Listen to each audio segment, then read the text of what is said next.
Iran भड़का हुआ दिखाई दे रहा है। ईरान आग बबूला है और ईरान का कहना है कि उस पर जबरन युद्ध थोपा जा रहा है। और युद्ध कौन थोप रहा है? US, United states of America, Israel और यूरोप, ये तीनों मिलकर ईरान पर युद्ध थोपने की कोशिश कर रहे हैं। राष्ट्रपति पेजेस्किन की ओर से अब धमकी दी गई है और कहा गया है कि अब लड़ाई ऐसा नहीं कि छोटी मोटी होगी, अब लड़ाई निर्णायक लड़ी जाएगी, अब ये आर या पार वाली स्थिति होगी।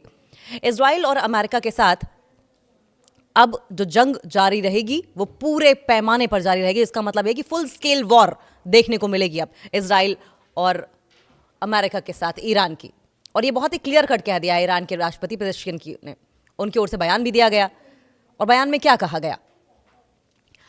अमेरिकी और यूरोपीय सैंक्शंस के चलते ईरान पर बहुत प्रेशर पड़ रहा है, बहुत दबाव बनाया जा रहा है, जबरदस्ती युद्ध में, जबरदस्ती वॉर में घसीटने की कोशिश की जा रही है ईरान को। और इस बात को ईरान बखूबी समझता है।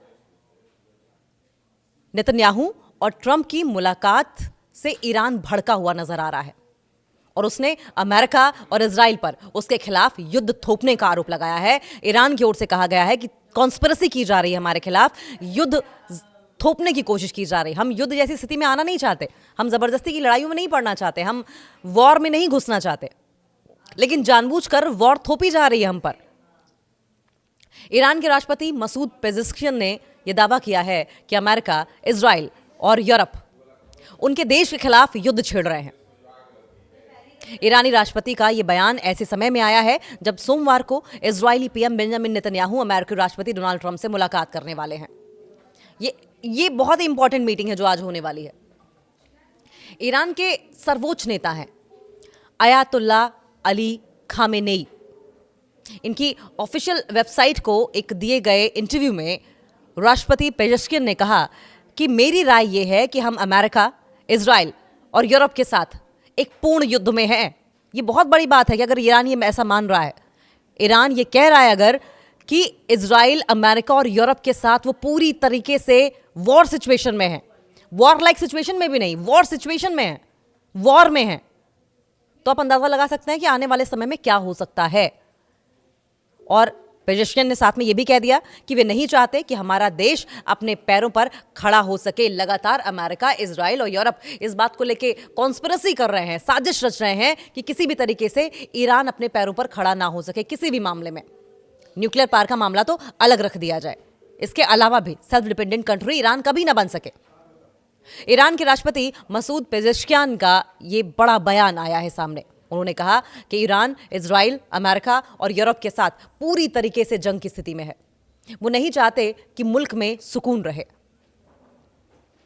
और ईरान प्रेसिडेंट का ये बिग स्टेटमेंट अब किस तरीके से टर्निंग पॉइंट बनेगा या कोई मैसेज देने की कोशिश है, इशारा है किसी तरफ, यह भी सवाल उठ रहा है इस वक्त। ईरान के राष्ट्रपति मसूद पेजेस्किन ने यह कहा कि उनका देश अमेरिका, इजराइल और यूरोप के साथ पूरे तरीके से, पूरे पैमाने पर फुल स्केल वॉर में है, बड़े पैमाने पर युद्ध में है, जंग में है। यह बयान ऐसे समय में आया था जब इजरायली प्रधानमंत्री बेंजामिन नेतन्याहू की अमेरिकी राष्ट्रपति डोनाल्ड ट्रंप से मुलाकात होने वाली है। यह मुलाकात आज होने वाली है। ईरानी राष्ट्रपति ने अब धमकी दी है इसको लेकर। राष्ट्रपति पेजेस्किन ने कहा कि हमारी सैन्य ताकतें पूरी मजबूती से अपना काम कर रही हैं और अब हथियारों और संख्या बल के लिहाज से हम पहले के मुकाबले ज्यादा मजबूत हैं। राष्ट्रपति पेजेस्किन ने धमकी देते हुए कहा कि अब अगर उन्होंने हम पर हमला किया तो उतना ही बड़ा जवाब उन्हें दिया जाएगा जितना वो डिजर्व करते हैं। उन्होंने कहा कि ये लड़ाई इराक के खिलाफ हुए युद्ध से भी ज्यादा खतरनाक होगी, साथ ही ये उस युद्ध से भी ज्यादा जटिल और मुश्किल होने वाली है। जो क्लियर कट मैसेज था, लाउड एंड क्लियर मैसेज था, ये अमेरिका, इजराइल और यूरोप के लिए था पेजेस्किन की ओर से। अमेरिका और इजराइल ने ईरान के परमाणु ठिकानों पर अटैक किए थे। अमेरिका और इजराइल ईरान पर न्यूक्लियर वेपन्स बनाने का आरोप लगाता रहा। हालांकि ईरान बार बार इन आरोपों को सिरे से खारिज करता रहा। वो कहता रहा हम न्यूक्लियर एनर्जी बनाना चाहते हैं, अपने देश की भलाई के लिए, अपने आवाम की भलाई के लिए हम एनर्जी रिसोर्सेज को क्रिएट करना चाहते हैं, हम न्यूक्लियर वेपन्स नहीं बनाना चाहते। बार बार ईरान कहता रहा, लेकिन मानो अमेरिका और इजराइल बहरे हो गए हों। जबकि ईरान इन आरोपों से बार बार इनकार करता रहा, लेकिन मानो सुनने को राजी ही ना हो। इजराइल और अमेरिका अपना अलग ही प्रोपेगेंडा साबित करने में, चलाने में लगे हुए थे। अगर बीते जून की बात करें तो आपको याद होगा कि ईरान और इजराइल के बीच में संघर्ष हुआ था, जिसमें इजराइल ने ईरान के परमाणु ठिकानों पर अटैक किए थे, साथ ही जो सिविलियंस थे उन्हें भी मारा था, नागरिक ठिकानों को भी निशाना बनाया गया था। ईरान ने भी इजराइल पर जवाबी अटैक किए थे, ईरान की ओर से भी जबरदस्त रिटेलिएशन किया गया। हालांकि बाद में अमेरिका ने इजराइल के समर्थन में ईरान के परमाणु ठिकानों पर अटैक किया था। ये वही अमेरिका है जो खुद युद्ध में कूदने की बात नहीं करता है, बैकहैंड से आग में घी डालने का काम करता है। कभी बूट्स ऑन ग्राउंड उसके दिखाई नहीं देते, बस वेपन्स, रसद सामग्री, मनी और प्रोपेगेंडा, बैकडोर से इन सब चीजों से युद्धग्रस्त देशों की मदद करता रहा है, जिससे कि युद्ध भड़के, आग भड़के, देश कमजोर हो और उसका वर्चस्व, उसकी सुप्रीमेसी बनी रहे।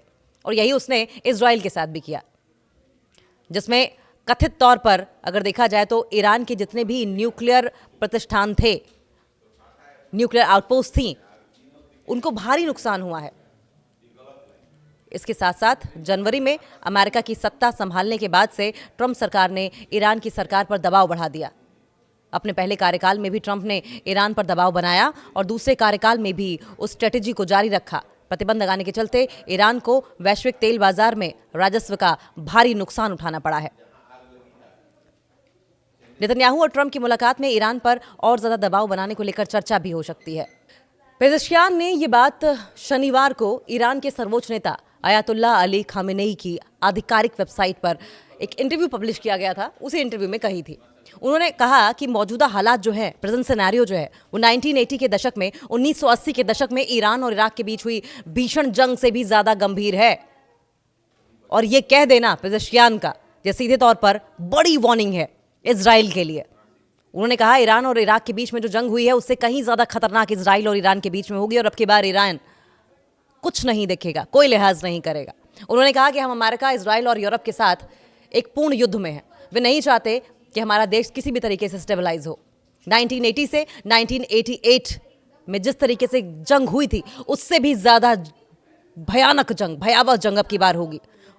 आपको याद होगा कि इराक और ईरान के बीच में किस तरह की जंग हुई थी। ईरानी राष्ट्रपति ने यह भी कहा कि पश्चिमी देशों की ओर से ईरान के खिलाफ छेड़ी गई ये जंग 1980 से 1988 के बीच में ईरान और इराक के युद्ध की तुलना में, ईरान और इराक के बीच जो जंग हुई थी उसकी तुलना में कहीं ज्यादा डिफिकल्ट होगी, कहीं ज्यादा कॉम्प्लिकेटेड होगी, कहीं ज्यादा तबाही मचाएगी। उस युद्ध में दोनों पक्षों को मिलाकर 10 लाख से ज्यादा लोग मारे गए थे, और अब की बार क्या होगा इसका अंदाजा भी नहीं लगाया जा सकता। युद्ध की विभीषिका ऐसी होगी कि दुनिया याद करेगी। ट्रंप के साथ नेतन्याहू की एक मीटिंग जो हो रही है, इसको लेकर अब सबकी नजरें गड़ी हुई हैं, खासकर ईरान की, मिडिल ईस्ट कंट्रीज की भी। यह बयान ट्रंप और नेतन्याहू की प्रस्तावित मुलाकात से 2 दिन पहले आया था। नेतन्याहू की अमेरिका यात्रा के दौरान होने वाली इस बैठक में ईरान एक इंपॉर्टेंट मुद्दा रहेगा, एक क्रूशियल टॉपिक रहने वाला है ईरान का मुद्दा इजराइल और अमेरिका के बीच में। और इसके साथ ही गाजा में सीज फायर के अगले फेज पर भी बातचीत हो सकती है। गाजा के खिलाफ जंग शुरू होने के बाद से नेतन्याहू का अमेरिका कई बार दौरा हो चुका है। जून में 12 दिनों तक चले हवाई संघर्ष के दौरान इजराइल और अमेरिका की ओर से ईरान पर किए गए हमलों में करीब 1100 ईरानी मारे गए थे, और इनमें सीनियर मिलिट्री कमांडर, परमाणु वैज्ञानिक भी शामिल थे। और इसके जवाब में ईरान की ओर से दागी गई मिसाइलों से इजराइल में 28 लोगों की मौत हुई थी। इजराइल ने शुरुआत की, आपको याद होगा कि इस जंग की शुरुआत इजराइल के जरिए की गई थी। इजराइल सबसे पहले न्यूक्लियर साइंटिस्ट और सेना से जुड़े लोगों को निशाना बनाता रहा। इसके बाद ईरान ने जवाबी अटैक किए, ईरान ने भी रिटेलिएशन दिखाई। दोनों देशों के बीच में कई दिनों तक जंग जारी रही थी, और उसके बाद इस जंग को रुकवाया गया था।